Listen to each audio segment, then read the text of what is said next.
Good morning and good afternoon for those of you that have joined us from overseas. Really looking forward to today's session. As you can tell, it's very autumnal here over in the UK and Sweden, isn't it? To be honest, I love this time of year. But one thing I do like doing is going to Sweden as well around this time of year, and especially over the winter period. I think last time I was in Sweden, we had snow and it was so magical, and wasn't even Christmas, but it felt like Christmas. So bringing that over, I'm glad to say that we have Zeni Chirond, who is joining us today. Did I pronounce your surname correctly, Zeni? Quite right. How do you pronounce it in Swedish? Sjölund. Oh, I got that so wrong then. No, you can't. It takes a bit of practice. And I haven't got the... It's a good thing that we're on a first name basis, Melanie. It certainly is. So, as always, I have to use my mobile at the same time because of the wonderful tech that we have. It's great in some ways, but it doesn't mean that we can use it the other way. So, for those of you that have joined us, I'd love to see where you're from. So, if you want to put in the comment box where you're dialing in from today, it would be great to see. And so, Zeni, obviously, we've known each other for a really long time. I mean, I think it's over 10, 15 years now, isn't it? I think. Yeah. So tell everyone a little bit about yourself, of those who don't know you, and how you got into the payroll industry. Well, it's interesting because people tend to say that they fall into payroll. I actually made a choice, and I think that's rather uncommon, and it's rather far back as well. So this was the late 90s. So I had my uni done. So I was at a company where I had to choose, or had the opportunity to choose between getting into HR or going into payroll software supply. So I went into payroll because I thought it was interesting to see how you can actually use the technique to make better life for those working within administration. So I actually had a goal from the beginning, and that's not so common, as I understand. No, and I'm going to say thank you, Anna from Sweden. I think you're in Stockholm, aren't you? Oh, we've got a few people from Sweden joining us. Hello. So I would say I think that's really unusual from. I mean, obviously we're similar age. I think I'm older than you, but that's really unusual for somebody at our generation to decide to join the payroll industry. What was it that made you think, oh, that sounds interesting? Was it the person that was explaining it, or you just thought, actually, I've done some research and that sounds pretty interesting to me? No, I hadn't received so many paychecks. I think it was a technique that was actually interesting, because I thought if you look back to the millennium, you could tell that it was really to be in software. That was really interesting. So it could have been invoices instead, but I got into payroll, and it's interesting to be working within payroll when you have had nearly no pay slips before. So that's interesting as well. So no, I think it's both by chance, but also because I thought it was very interesting to see. And then when you get into it, you can see how complex it is and how much you can actually develop yourself within the area. So I got stuck. You could say that. I think a lot of people say that, don't they? Once they start payroll, they get stuck. Or they stay in payroll. Yeah. So what's been the most rewarding part of working in payroll for you personally? I can see how the payroll industry is actually had made a progress in how we work together, and also to see how we can see a pride in people coming into payroll. In Sweden, it's a really appreciated profession for many to work within. So I think we have a community within payroll that I really, really appreciate. And working together is also how we get things done. So I think that's what's become the most important for me personally, to see how you can actually get people together that has the same interest, and we can make an impact on things. And I will say, I do agree with you. I am really lucky that I get to travel the world and meet payroll professionals globally. But I will say that I always feel like I'm coming home a little bit when I come to Sweden, because the payroll community is very welcoming, but it's a strong community as well. Why do you think that's happened? Why do you think it's such a strong community over there? Well, I think it started out with the people, those pioneers that realized that you need to have education in payroll. And that was also in like 25 years ago, we started out to have more formal education possibilities for, especially for big government departments. They tried out to have as a service they were going to pay to do payroll for other governments. And then it started out like a chain reaction of people getting educated within payroll, and when you get educated and you get into networks, then you get together.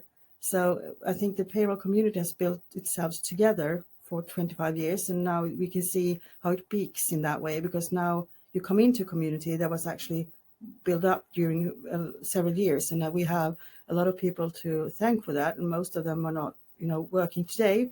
So you shouldn't forget those people that has actually done the profounding of payroll in Sweden. And that's, for example, we have Mikael Hasselberg, who's been working very hard with payroll within the payroll industry. We have Christina Carlén, who's also been, she was the first one to have books, literature in payroll. So there are people you can't forget. And they actually, I think they put the ground for payroll in Sweden, working together. And I think I had a LinkedIn Live with Vicky Graham, who's been in the payroll industry for 25 years in the UK. And what was quite profound, actually, and it made me think afterwards about the people that aren't in payroll now, who actually made it possible 25 years ago. So you're right, we should be thankful for those people and not forget, because they helped get us to where we are now. And it's also important to take care of your heritage, because I think what's happening in society overall is that you tend to take things for granted. So even though we've been coming a long way when it comes to payroll within Sweden, we know that we have to keep up the good work. So you can't be relaxed in that way. You just have to strive to get it even better all the time, and to see that we keep the same kind of community that we have today. So don't take it for granted, I'd say. Yeah, that is true. It's always keeping on top of it and keep developing the community, the payroll knowledge, the payroll skills, understanding the legislation. And one of the things that we've been talking about quite recently is how Sweden is becoming more and more global as well. It's more, I was going to say attacking, that's not the right word, but it's getting more involved in the global payroll industry. And we had a dinner, didn't we, a few months back, and it was great to see the payroll community there and the global payroll leaders. So before we talk about Sweden and the payroll and why we need to be looking at you guys on a global basis, I just want to ask you, who's influenced you the most in your career? Oh, that's a big question. I mentioned a few people before, but I've had colleagues along the way. So it's hard to say that you have one role model, because in payroll we haven't had so many role models in that way. So we have these people you meet through the way on the way, and they are the one that will become your role models in that way, because you meet people that struggle every day, and that encourage you, and that's what makes you want to go even further to make them have even better circumstances during their working hours. So I think I couldn't say that I have one role model within payroll, but there are other people that you can actually see that, well, these people they stand for their values, and they are people that you want to be, you want to follow their track in that way of being a fair person in that way. So even though you can be successful and you can do things, you should never do it on the behalf of somebody else. To bring together and do it together. So I think it's the community that actually brings me further on, and so I couldn't say I have a role model that way. Okay, well, that's true, isn't it? You meet people along the way, and they help you with your journey and your career. But I must say, for example, you're very impressive, Melanie. Yeah, you really are. So I mean, if you can, what you made throughout the world on the global base, I mean, that's remarkable. So in that way, the closest to a role model, I think it would be mine. Oh, thank you. Oh my God, just wait till you see me in November. I'll pay you later. So obviously, one of the things I would say that I always think with Sweden, firstly, I find it really hard to understand Swedish. But secondly, one of the things that I do know hey and a few other words. But one of the things that I think of Sweden is that you do have like a flexible culture and you have work-life balance. And one of the fantastic things that I realised, and I didn't really understand before I started working more closely with you, was about Fika and that sort of thing. So what are the cultural values that influence payroll and its structure? Do you think it's like, is it a reality that you do have such work-life balance and everything else, or is that just what I think it is? What people outside Sweden. It's a really long question. Sorry. Yeah, but I think you're right in one way. I think you being a Swede, you take some things for granted. You don't realize what we have, and I think that we're caring a lot about our employees. So you want to have a balance, and you want to see that people actually want to go to work because they like it.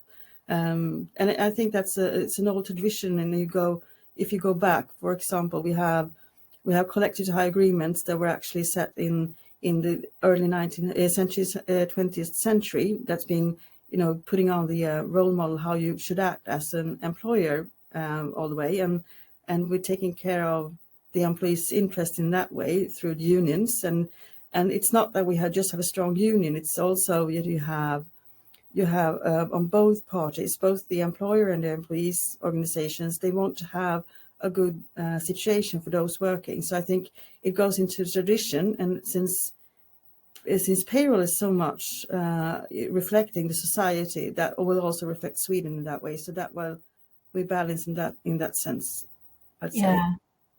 And so just got, I agree with you, Helen, here. Xenia's a great role model of how to interact and walk through the payroll adventure. Oh, thank you, Helen. Another Helen, yes, she really is. So I agree there. So with Sweden's labour laws and social security systems, what can other countries learn from the structure that you have, if anything? Well, I think that's a really big question, because it comes down to very much, as I said, to tradition, history, and culture. And I think what we could learn is that we all want the best for the companies. I think it's not like you have, it's not like you have something against you going towards together. I think that's what you should do, and that's what I think that the Swedish parties try to do when it comes to organizations. Organizing employees, they try to see how we can do it together rather than to see us as opponents. You want the best for your crowd, but you still want the best for Sweden. And so I think that's to put it in a bigger perspective, to see how things can actually get an impact in the longer run. I think that's something you could learn from Sweden. So do you feel that in Sweden that you're more employee driven?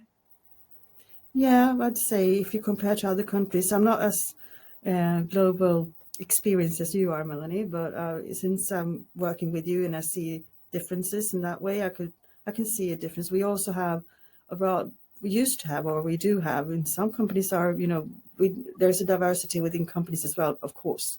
But if you're talking on a general basis, we also have less hierarchy, I'd say, within the organizations. It's not as much about your title, it's more about how you are as a person in many companies, not all. But I think that's also a big difference, because if you go abroad, your title is really important. In Sweden, you're more keen on what your knowledge is. Yeah. No, sorry, I didn't mean to interrupt you there. No, go ahead.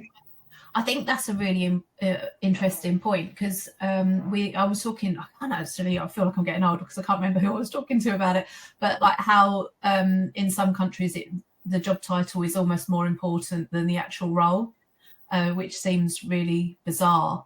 Yeah. And in Sweden, it's more about what you do rather than your job title. In Sweden, do people ask what your partners do as a living? Is that because in the UK that's very much a question that would be asked? Is that something that in Sweden? I don't think not about your partner, but it's the first question you get if you go on a social event. That's probably the first question you will have. What do you work with? But that's to you personally. They don't usually ask about your partner. I think that's because I don't know if you know that, but Sweden is we have a lot of single households. So a lot of people don't have a partner in that way. So I think we're one of the countries that you stand alone a lot. Yeah. So that. Sorry, go on. No, sorry, you got it. I was going to say, because that's really interesting, you know, like the different cultures, you know, like the different cultural things. I think, and if anybody is from the UK, you can, if you agree with me on that one, that is a question that does come up. But you're right, you know, that's the other thing, you know, that there are more single families now, and that's quite a, I suppose, in theory, quite a rude question, or it could be an awkward I wouldn't question. say rude. I mean, every time you talk about a person, you ask questions. It's probably because you're curious about that person. So I don't think you should be insulted when somebody asks you. But I think it's not the more common question if you compare, because we usually talk about weather. You know, and we have a lot of weather to talk about. I can still remember when you were talking about the snowflake. I saw you running around almost like a small kid trying to get the snowflakes when you were here. So it gets something to you when you actually see a lot of changes in weather. So I think that's what, if you want to be feeling comfortable with the Swede, you talk about the weather. Oh my God. So that's why we get on so well, because it's the same with the English. I think we've got a Dutch friend in common, and our Dutch friend said, oh my God, I just don't understand why when I talk to somebody from the UK, why we have to talk about the weather. Oh, it's because we love to talk about the weather. So going back to payroll, how does the Swedish approach transparency in like pay, taxes and benefits? And how it affects payroll's role in the wider employee experience? You talking about the new director coming on, or is it just in general? Just in general, because I think you're a bit more transparent, aren't you, than in other countries? Yeah, we will. It gets changes in that way. So if you could repeat that question once more, sorry, Melanie. So in the Swedish approach to transparency in pay, taxes and benefits, so you're a lot more transparent, aren't you? So how does payroll's role in the wider employee experience, sort of like, how does it deal with that? Is that a hard question? Well, I'd say I don't know if we're that transparent. No, it's just that I'm trying to see how to answer it in a way that would make sense. Because we're transparent in one way, but we also, I was thinking of the transparency directive coming up, and that's really close to the question, I'd say, because that becoming a rather big issue in Sweden, because payroll are rather transparent, but you don't know individuals' pay. So in that way, we're different, maybe, because if you compare to the rest of Europe, you are actually more known to what people have as benefits and everything. We do have collective tie agreements that set us a lot of what you have for benefits. So that's rather open in that way. But if you look at your individual pay, that could be rather personal thing to ask about. So it differs, I'd say, what you have on general and on the individual basis. And the thing is that the pay transparent directive coming on will make a big change in Sweden that way, because we're not used to tell people what they can expect for salary when they start a job, for example. Yeah, and that's going to be a big change, isn't it? How prepared do you think Sweden is for the pay transparency for next year? Well, I'd say that we're it depends, because we had a law for a long time where you're supposed to be transparent in how your pay is structured, you could say. But when it comes with the new directive, you also have other kind of parameters that you have to take care of, and how to measure them has been more of a company issue than on general. And now you're supposed to be able to compare not within the company, but between companies as well. So you need to know what to measure. And I think that's the challenge now, because the legislation is not taken on yet. So we don't know what the legislation will be like until early January, I'd say. So, which is like, so I've been looking into the different countries, and there's not a lot of information out there, and that doesn't feel like that gives employers enough time. If you find out in January 26 and it gets implemented in June 26.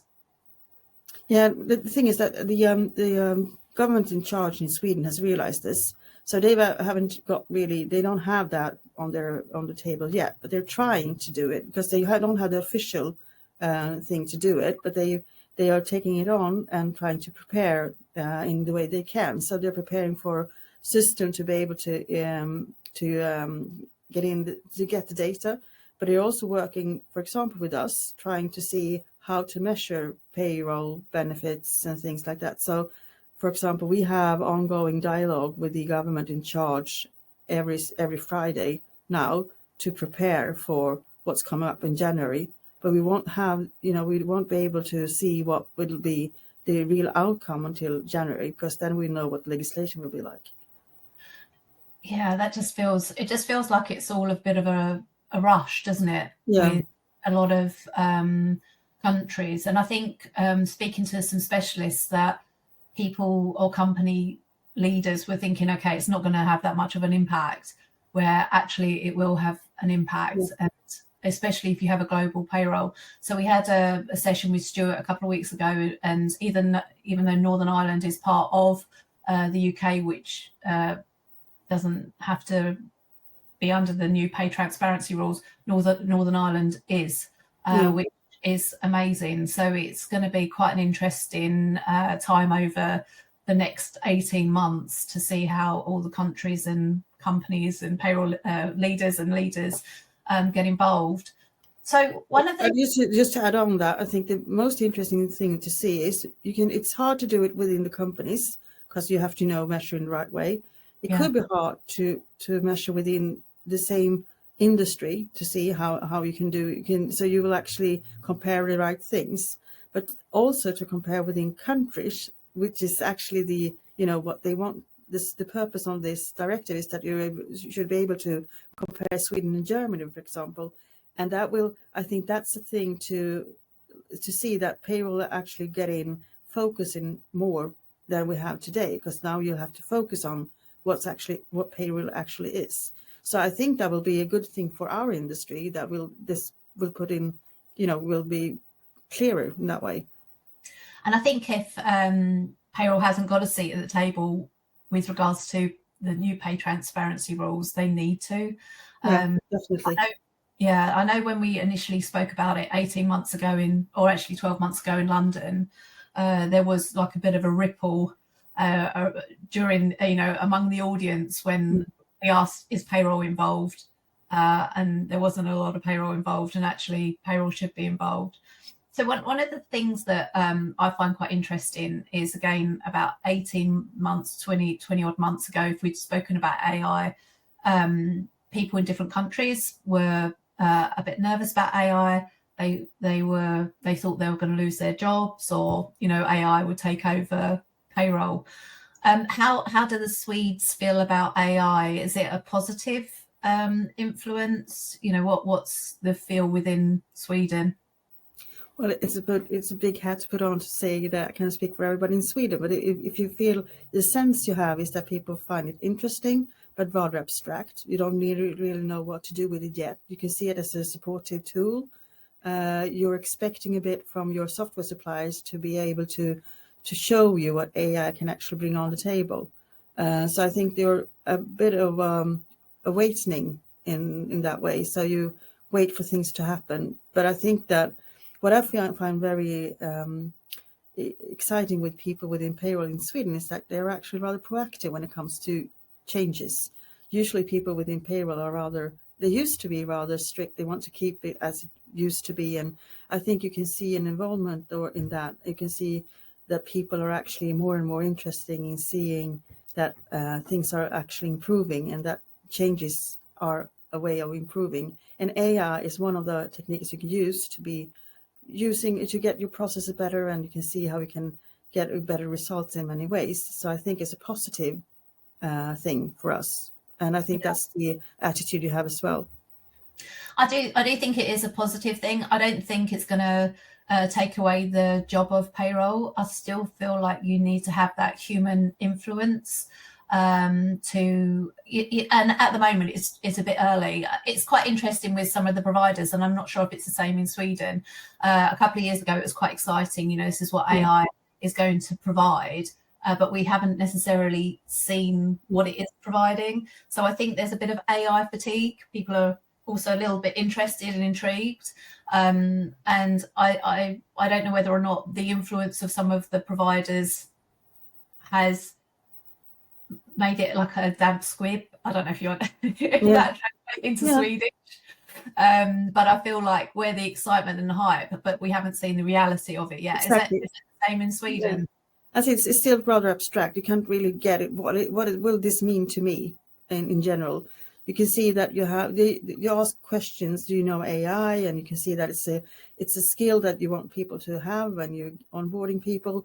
But what it really means for you in payroll, I think there are not many people that can tell you this is what this will mean for you within your profession. So before we finish, I do want to talk about one of the amazing things that you guys do over in Sweden is how you teach people payroll and the colleges and how much of a big influence it is.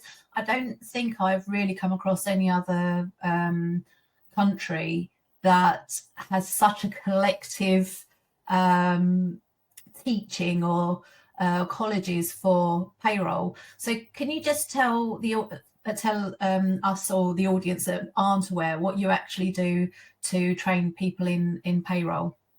Well, you do have we have a special education that you can actually. It's like a semi-university, you could say, education where you can focus on payroll and you get your profession, in that way.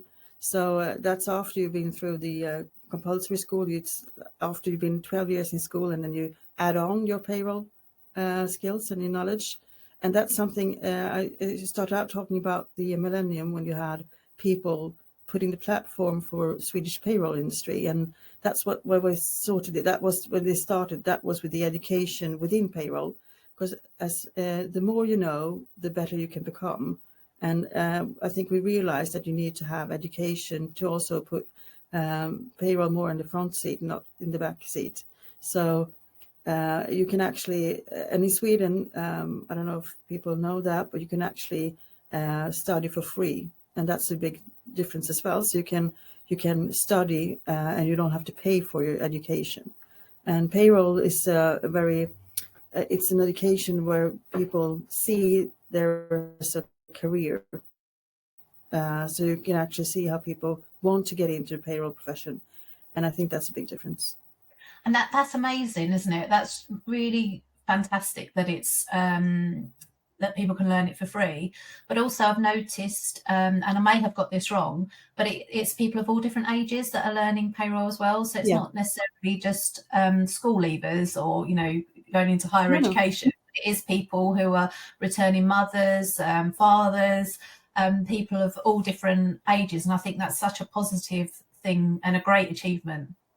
Yeah, and they're bringing other experiences as well, because if you work in payroll and you've been working with other things before, you can always transform information and knowledge from one occupation to another, I'd say. So if you've been working within retail, for example, that's a big advantage of getting into payroll. So and especially when you're in these kind of groups where you're educated with people that has different experience, you can also experience from each other.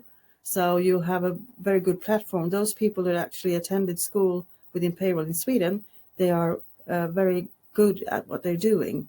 And then they have their challenges, and you also know that it's hard to keep up with time and everything happening within payroll. So, but we know that we have a rather high level of educated people within payroll in Sweden, and Yeah. that's where the schools are doing a fabulous job in that way. So. Yeah, it's really really good to see, and also I attended an event where there was 600 people in one room, and again that was fantastic. I think that was when it was snowing, but it was fantastic, and the energy in the room was really positive. It was amazing. So we're nearly coming to an end. But one bit of advice would you give someone who's at the beginning of their payroll career? What would it To be? always try to keep ahead when it comes to legislation and everything like that, because if you know what's coming on, you can prepare for it. Things that you can actually things you can handle and take it in a steady way. But if you don't know what's happening and what could be happening, then you won't be able to cope with it when it actually comes to a fact. So I think to be proactive and see what's happening within legislation, also look into other kind of professions, because I think payroll can learn a lot from other kind of industries. So don't see it just within payroll. You can also take experiences from other kind of industries. Well, I know you have a lot of fans out there, and you know, and you do such a great job, and I really enjoy working with you. I'm so glad that we met over LinkedIn. I mean, that's how we met, wasn't it? I mean, Yeah. all that time ago, and we've I've been lucky to build a relationship with you, and I'm looking forward to working with you again, you know, in the future. So we're coming to Stockholm, and we have Anne Katrine also, who's helping us put that together. So I think it's, if I remember correctly, it's the 24th of November. So I'm really looking forward to spending some time. Hopefully, could it be snowing? I don't know. Could be. You never know. Fingers crossed. But is there, before we go, is there anything that you think that I haven't asked you, or anything that you think that you'd like to tell the audience today? Well, I will just have to say that GPA is doing a fabulous job in enhancing the payroll industry. I think it's so amazing to see how we can get not just the Swedish community. I feel that we have a global community, and we're getting together people that actually wouldn't have met if it wouldn't be for payroll. And what you can see is that when you talk to people within payroll, even though we come from different cultures, we can actually have the same feeling and the same things that we want to achieve with payroll. And I think that's fantastic. And that wouldn't be possible if it wouldn't be for you. Well, today is about you, Zenny, not the GPA, but thank you very much. You're always so kind about us, but honestly, it's you know, it's great working with you. So if anybody wanted to get in contact with you, Zenny, are you happy for them to reach out to you? Definitely. I'm on LinkedIn. Good. All right. Well, thanks everyone. Thank you for getting involved in today. Sorry, just seen a wonderful message from our friend Helen. So thank you everyone, and we look forward to seeing you again soon. And if you're in Sweden, I hope to get to meet some of you on the 24th of November. So thanks, Lenny. Yeah, thank you, Melanie.